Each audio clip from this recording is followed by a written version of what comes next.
pulang ketangkap dari TKI, di rumah nganggur, ada teman-teman ngajak dagang. Makanya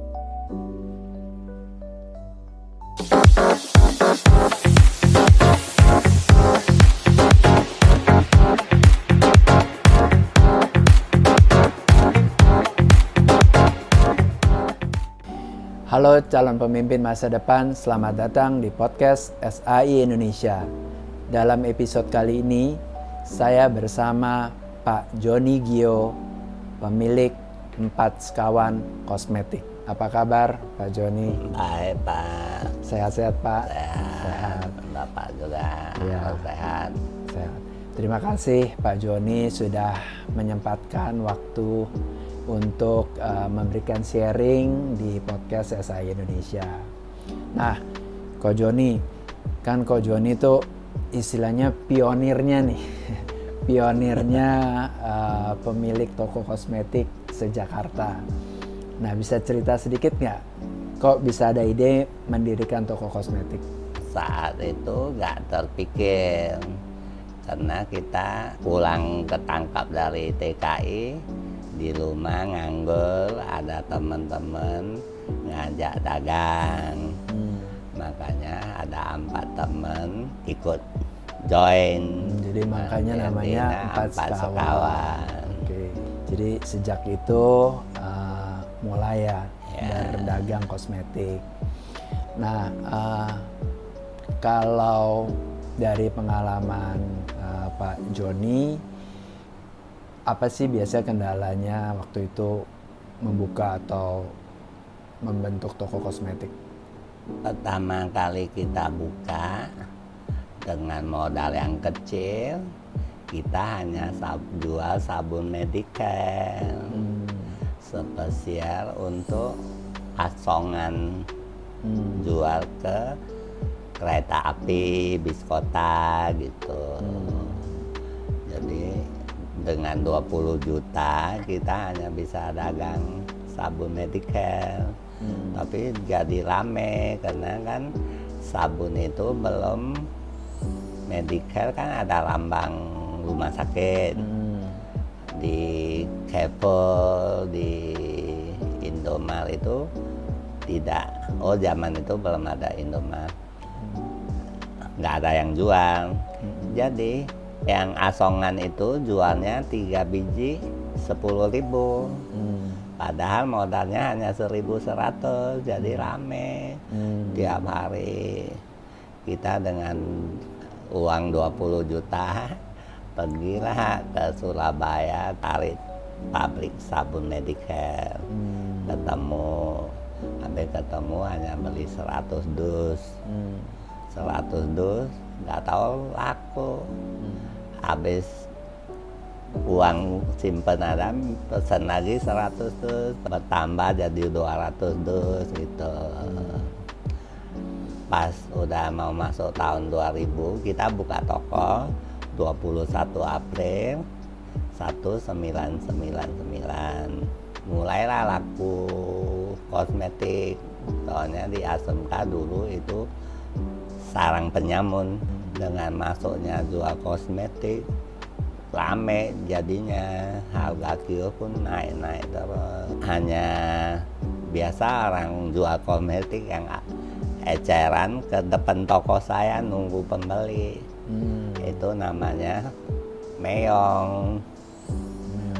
Jadi yang pembeli lu jual lah, nggak ngerti jual kosmetik lah. Habis itu berjalannya waktu, ketemu ke orang sekampung, dia nawarin tolji, titip jual tolji. Mulailah kita jual kosmetik. Ketemulah teman yang belanja itu, lu jual kosmetik, entar saya cariin kamu langganan. Namanya Eli Bali, Ci Rinda tuh. Dia beli sama saya sehari 200-an lusin. Habis itu kita jual lagi, ketemu orang yang bos, didukung. Bos itu udah tua, jalan-jalan ke ASMK. Dia lihat toko saya sepi kan, dia numpang duduk. Boleh numpang duduk, silakan. Pikir lihat orang tua, saya kasih dia aqua 1. Dengan begitu dia minum. Besoknya dia datang lagi, namanya Kim Hwan, datang lagi. Kok lu mau cari barang apa? Udah tua, mundar mandir, mana tahu saya bisa bantu. Barang apa, Wah tunjukin. Habis itu nggak datang lagi dia bel saya bilang sibuk nggak bisa, padahal saya santai. Pikir aduh, ini orang tua bel kan, kita gak enak hati ya. Sehingga ke kantornya, lupanya dia importir barang-barang Cina. Disitulah dia nawarin, barang apa lo mau taruh toko kamu biar penuh. Enggak, saya gak ada gak ngerti jual kosmetik, gak ada uang bayar utang nanti. Dia maksain. Habis maksain, saya bilang gini, 1 nota kan panjang. Kalau barang yang udah habis, saya suruh datang lagi. Belum habis jangan lagi, karena kami nggak ada modal, hanya modal 20 juta. Pas dengan jalan waktu, sabun Medicare, keluarlah sabun Harmony. Dia suruh kita jadi agen Jakarta. Kita kan nggak mampu. Mau jadi agen harus punya gudang, punya mobil. Habis itu dikasih ke orang Jakarta Timur. Kita harus ambil, nggak ke pabrik, ke agen. Langsung kita nggak jual lagi. Dengan gitu saya terkenal jual sabun. Sabun Cina lah, Maksam lah, apalah semua banyak ke kita nyari sabun. Habis orang tua itu bilang, jangan ngomong duit dulu, yang penting lo mau jual barang saya. Langsung besoknya toko saya penuh dengan kosmetik. Tapi banyak kan barang Cina. Karyawan semua bertambah. Jadi kita bukannya rakus, kita buka di ASMK, sewa mungkin dia lihat rame, 4 juta naik 7,5 juta. Habis naik 7,5 juta, naik 15 juta sewanya. Padahal pasaran nggak segitu, mungkin lihat kita rame. Habis itu tahun keempat dia mau jadi 35 juta. Saya nggak mau sewa kiosnya, pindahlah ke pintu kecil. Disitulah 4 setahun bubar, bubar dengan cara yang baik. Kasih A, B, C, D itu pada gak mau, semua ke saya, jadi saya cicil gitu. Saya juga gak ngerti kenapa tiba-tiba rame seluruh Indonesia itu, tiap kota datang belanja dengan cari alamat Johnny 4 sekawan gitu. Nah, kalau misalnya sekarang Pak Joni mungkin udah menyerahkan ke timnya ya. Nah, gimana? Maksudnya apakah memang istilahnya bisa jalan sendiri, atau Pak Joni masih memonitor atau mengontrol juga? Kadang sehat, saya masih ke toko. Dulu kan kita karyawan itu kayak ayung semua, banyak pegang kepala gitu, bagian siapa, ajarin anak-anak itu dagang. Suatu hari kan bisa dagang sendiri, gak mungkin kerja selamanya. Saya juga gak mungkin mau buka toko sampai mati. Jadi kamu orang karyawan jangan harap kerja sampai selamanya sama saya. Anak muda itu harus maju juga kan gitu. Dengan 25 tahun itu, ini susah, derita, ngomongin enggak, difitnah, saya masa bodoh. Yang penting wah kerja dengan benar yang halal, kan gitu. Jadi Pak Joni menelorkan orang-orang pengusaha nih ya, pengusaha muda yang bisa membuat kosmetik, toko kosmetik gitu ya, hebat. Ngajarin mereka ya.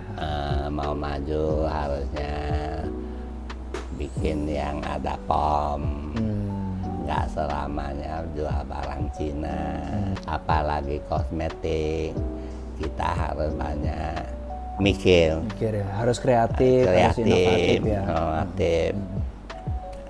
Bentuknya, botolnya, dusnya harus ikut zaman. Kadang-kadang cewek beli kosmetik, beli lipstik, dia nggak dipakai, dia kena casingnya, packagingnya menarik, dia beli kan gitu. Jadi harusnya kombinasi ya antara packaging menarik sama dipakai juga ya, kualitasnya juga bagus gitu ya, harusnya gitu.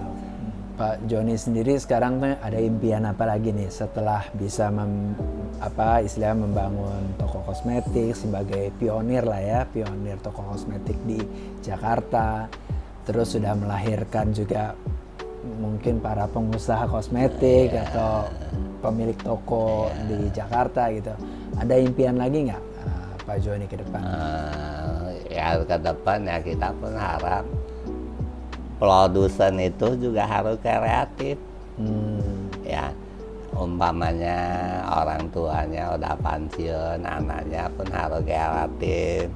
Tambahlah mode apa ikut zaman.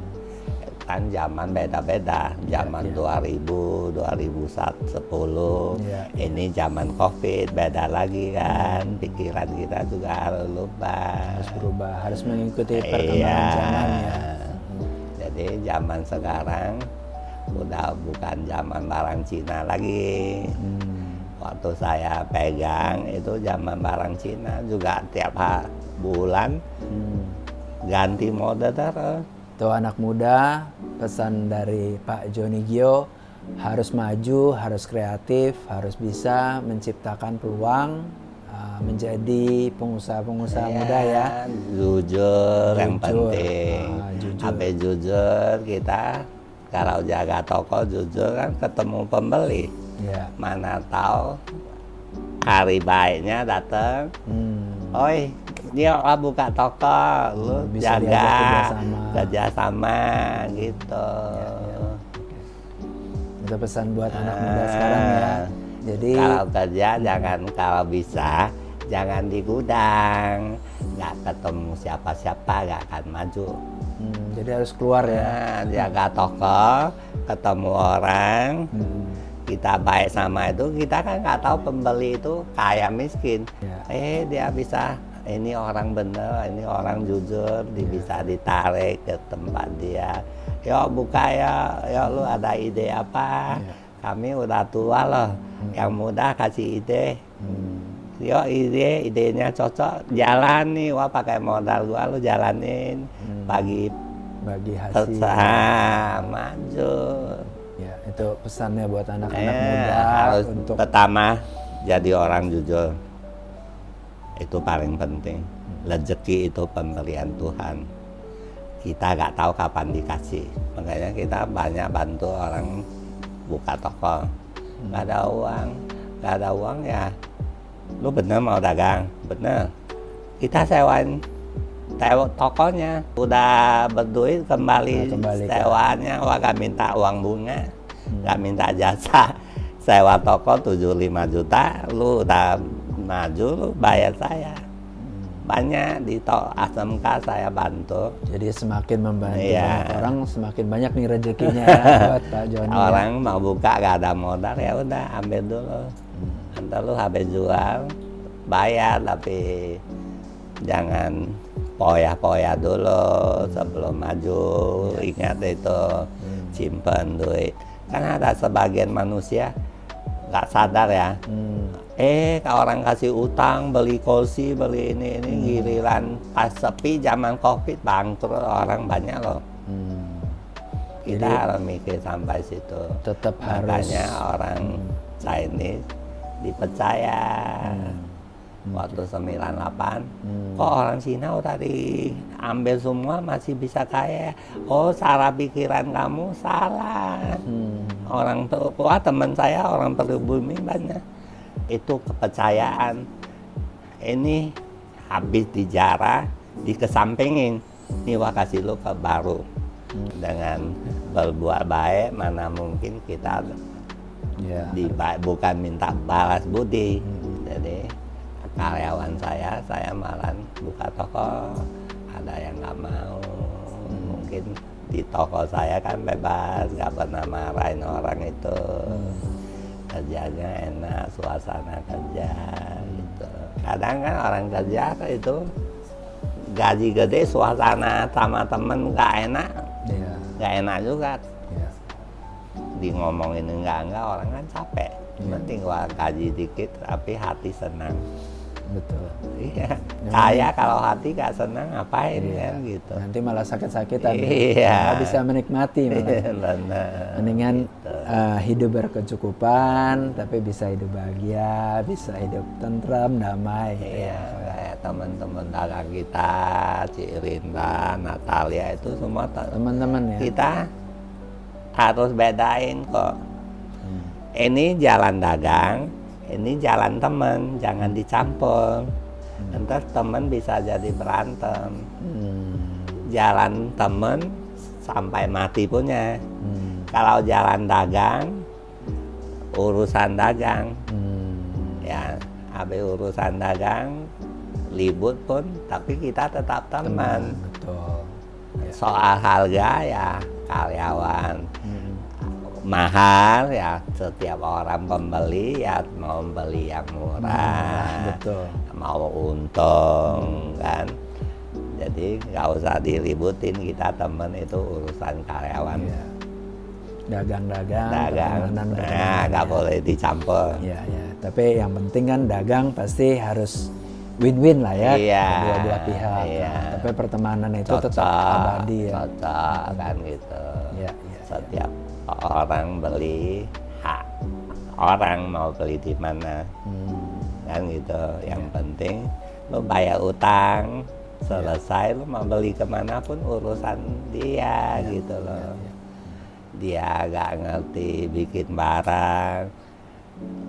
Setiap orang kan mau maju, belajar terus, bisa ngimpor sendiri, bisa buka pabrik sendiri. Itu kan setiap manusia punya cita-cita, bisa lebih maju dari kita senang. Nggak bisa maju, kita dorongin semangatnya biar maju kan gitu. Demikian podcast SAI Indonesia bersama Bapak Joni Gio, pemilik toko 4 Sekawan. Semoga podcast kali ini juga bisa memberikan inspirasi dan membuka wawasan untuk kita semua. Sampai jumpa di podcast SAI selanjutnya. Salam calon pemimpin.